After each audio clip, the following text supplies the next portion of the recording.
Alrighty, guys, let's dive into how you can increase the engagement within your fitness businesses. So it's been like a really common question we've had from our members within the inner circle, especially now that a lot of them based in New South Wales are online. I'm going to make this training for you guys for in an online environment and then also with your normal like face-to-face facilities because it's something that we really focused on in our business. Now, firstly, what is member engagement? Okay, so the way that I think about member engagement is getting them to do things outside of their normal training routine, right? That excite them, that add value to their life and give them really special memories. It's really what makes you different, right? If you can have really highly engaged members who are posting in your groups and coming to your events, you create an amazing community because the training is only one component of it. So guys, when we kind of built out this, we actually had an internal engagement marketing plan that we would release. We had it planned all 12 months ahead of time. Obviously with things like COVID, you've got to adjust, that's business, but you should be planning this at least 6 to 12 months out. So I'm going to run you through all the different things that we would do, and we would just roughly be running 1 to 3 engagement events every single month for our fitness business. And we always wanted to vary them, right? So we didn't want to do ones all around alcohol or all around training. We had a multitude of different events that we ran. When we were marketing it, guys, we would market it 14 to 28 days before. Some of them would be like 6 to 12 months out with like Tough Mudder and things like that, okay? So guys, the first ones we ran were internal challenges that were paid. So we charged like between $99 and $299. We always had a goal of running 3 internal events and generating an extra $10,000 to $15,000 in profit. So how we did that, guys, we did a lot of internal 8-week transformation challenges around like January, also in winter, and then also coming into summer as well. Okay, so we would make like special events, excursion workouts, nutrition programs, seminars, all that kind of stuff to make it different and special. And there would also be like a really kick-ass party off the back of it that our members who did the challenge could attend, okay? That way, what you're doing, you're getting your members engaged, you're really firing them up to train a bit. We found that 3 a year was like the sweet spot because you have new members coming on. A lot of your older members who have done a couple of them, of course, wouldn't do them repeatedly because they're in their normal training habits then. But it's a really great way to generate like $10,000, $15,000 that you collect and you take home as your profit in that month that you set it up. Now, guys, everyone probably watching this or listening has a Facebook group, right? So one of the things I always say to my guys is if your Facebook group isn't worth at least $50, right, a week for someone just to pay for that group, then you're probably doing it wrong, okay? So within the group, guys, like some really popular things you can do to increase your engagement is running like little 7-day challenges in there. So we did ones on like gratitude where every day for 7 days they would post 3 things they're grateful for. We did ones on sleep, stress, nutrition. We also did ones like one of our most popular ones was food porn, where essentially they posted their favorite meal every day for 7 days, and the best meal voted for by the trainers got like a week free training. And see how we're just getting them to engage outside of the sessions. Like there was some really good banter and things like that happened with the cool stuff that people were posting. Now, you can also do a weekly Q&A in your group. I think it adds a really good dynamic, especially as owners release out and they're not doing as much training, where essentially Wednesday lunchtime or Wednesday evening, you can answer the most common questions within the group, and you want to make sure that you're having engagement-based questions. So on Friday, like, hey, what are your health and fitness plans for the week? And getting people to comment. And you can also track the engagement rate of your members within your group. You'll be able to Google how to do that, and I'm sure there's some videos on YouTube. But it's definitely something you want to track. Most groups are done very poorly across the board with no thought, no strategy. If you're going to set up a group for your paid members, make sure you have some basic levels of strategy so that it adds value to their lives and it's not just like a random group where people just post absolute nonsense. Also within your groups, guys, like you get a ton of questions, right? You get questions about training, nutrition, mindset. You want to make sure you're leveraging that group where people are posting their questions into the group so that your team can jump on and respond. It cuts down the amount of emails you get. It also cuts down the amount of text messages you get and adds a ton of value to the other members, right, who probably have the same question and just aren't asking it as well.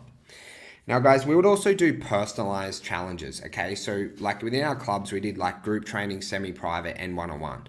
So you can all like make a customized challenge for one specific person as well, which could be doing 50 chin-ups a week or running 10Ks or whatever it is. So you can always customize this engagement. Like I'm going to explain a lot of group stuff that we did that worked really well, but you can always just like customize it for one specific person as well. Because we believe that we would have like a lot of like group-based like community events for engagement, but would also want to customize some stuff so people get some absolute kick-ass goals. And that's where that customization and individualization goes a really long way in your fitness business.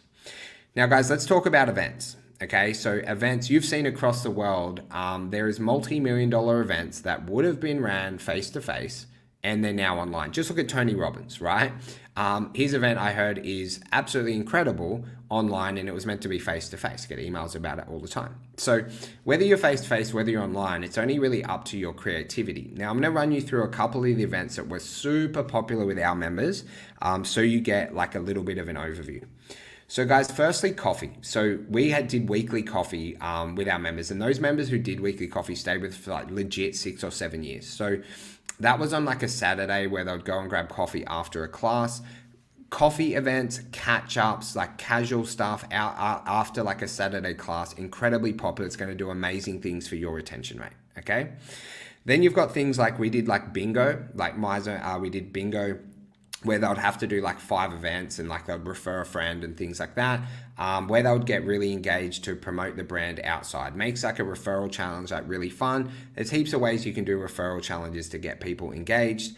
We also did trivia, which was really, really popular. We did that once a year. And then other kind of like little events we did beers and banter once a month. That was on like a Friday where we'd do a workout and like have beers together. We did heaps of specialized training events. I've had Christmas party in July and also Christmas party in November, which was really popular. And we had a ton of like after challenge parties and things like that. We were pretty big on like having alcohol events. It wasn't like our only thing, but like essentially every 3 months there'd be an event where we go get pissed together and have fun, create some memories, right? Other events that were really popular was we had like a day where they could bring their pet to training day, which was an absolute rip snorting day. It was pretty classic. We also had bring your kids to training day where like the juniors were upstairs and like the senior kids were downstairs. Bring your partner on Valentine's Day. It's really up to you guys. Like if you focus on having 2 events a week, 2 events a month, they're really pretty easy to implement if you have like a little bit of creativity and you're able to market it pretty well, which is incredibly basic with text messages, emails, and things like that. Then we did a lot of external events, guys, as well, like Tough Mudder, Spartan Race, the Sun Run on the Northern Beaches, pub to pub run, all those kind of things, right? Because we wanted them to experience all the really cool things in fitness. We did like powerlifting competitions as well. Essentially, guys, like to run an event, like if you can even get 5, 10, 15 people, it's going to be a really cool memory that they have. You get some really cool photos and you can really do as many of them as you like. You've just got to make sure that you have a really good driver to be able to push them. And what I mean by having a driver is if you're driving the events all the time, it makes it like not fun and it's always really stressful for the owner. One of our better events that we ran, I think we had like 44 people go and do rock climbing together because one of our trainers was really into rock climbing and she was learning and she's like, hey, I want to take all the members rock climbing. We organized that. They went rock climbing. They had lunch after. It was an incredibly successful event. It was organized within 21 days, right? And it works really well because she was driving the event and she wanted to bring a lot of people to it as well. Now, guys, the other events that we did along the way, which you can do in an online or a face-to-face environment, was obviously we had charity boot camps. I think we raised well over like $100,000 to $150,000 for charity. We'd pretty much do a charity boot camp. It was in our marketing plan every 90 days. We also did a lot of specialty workouts, right? So we did like Sandhill Warrior events where they would go up to Palm Beach and they'd run up sand dunes. We had like specialized and like special coaches come in to run sessions and things like that as like a change up from their normal routine.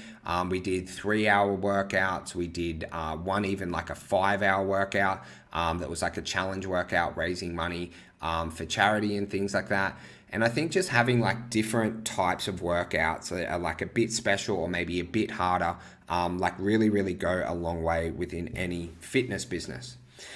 Now, guys, the next one's MyZone. So MyZone is so incredible for engagement. It's absolutely insane. It tracks like their movement every month. They get point scoring, medal systems, all that kind of stuff. So we did a lot of things around MyZone, and we were a big believer in MyZone. Now, clubs, like pretty much every member had one. It was kind of weird if you didn't have a MyZone and you trained at the gyms that we owned. So a couple of things that we ran, obviously we had 3 clubs, okay? So we did a thing called March Madness where all the clubs competed against each other, and then the winning club got like this massive trophy, and they were like the hardest working club of the year. It was absolutely incredible. We had like, you know, a couple of hundred members at each club doing it, and it would be tracking their like average MyZone maps.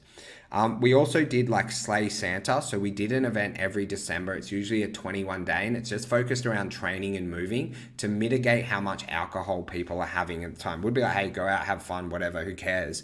You've just got to train more and make sure you be smart with your eating. So we did like Slay Santa, 21 day training challenges, like things like that.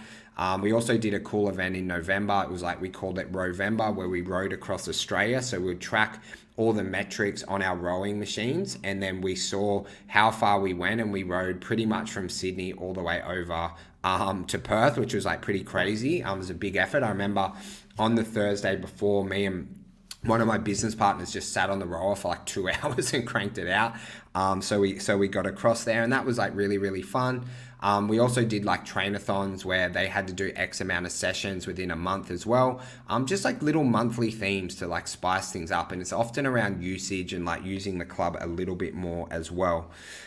We also did like a teams challenge with MyZone, which was incredibly popular, where you could partner up in 2 people or 5 people. We did a couple of different ones. We did so many of them over like the 3-year period. It's not like just heaps of them in a row.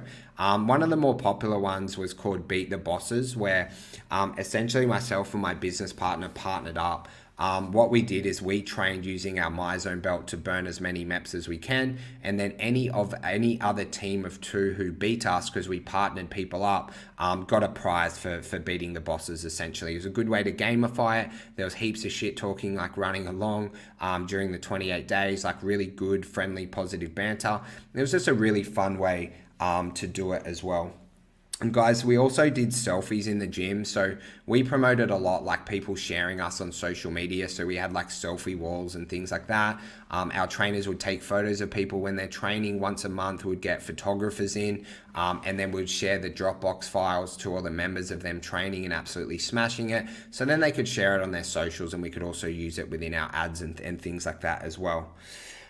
We did like specialized day from like fitness suppliers as well. So there's so many things you can do, guys. Like, it's just like really up to your imagination and what's going to work with your vision and values, right? We had days where like EHP came in and they gave our members like OxyShred and supplements. That's when we're aligned with them. We also had days where like we got like True Protein in there. We also had days where like apparel companies came in and like did discounts and like flash sales.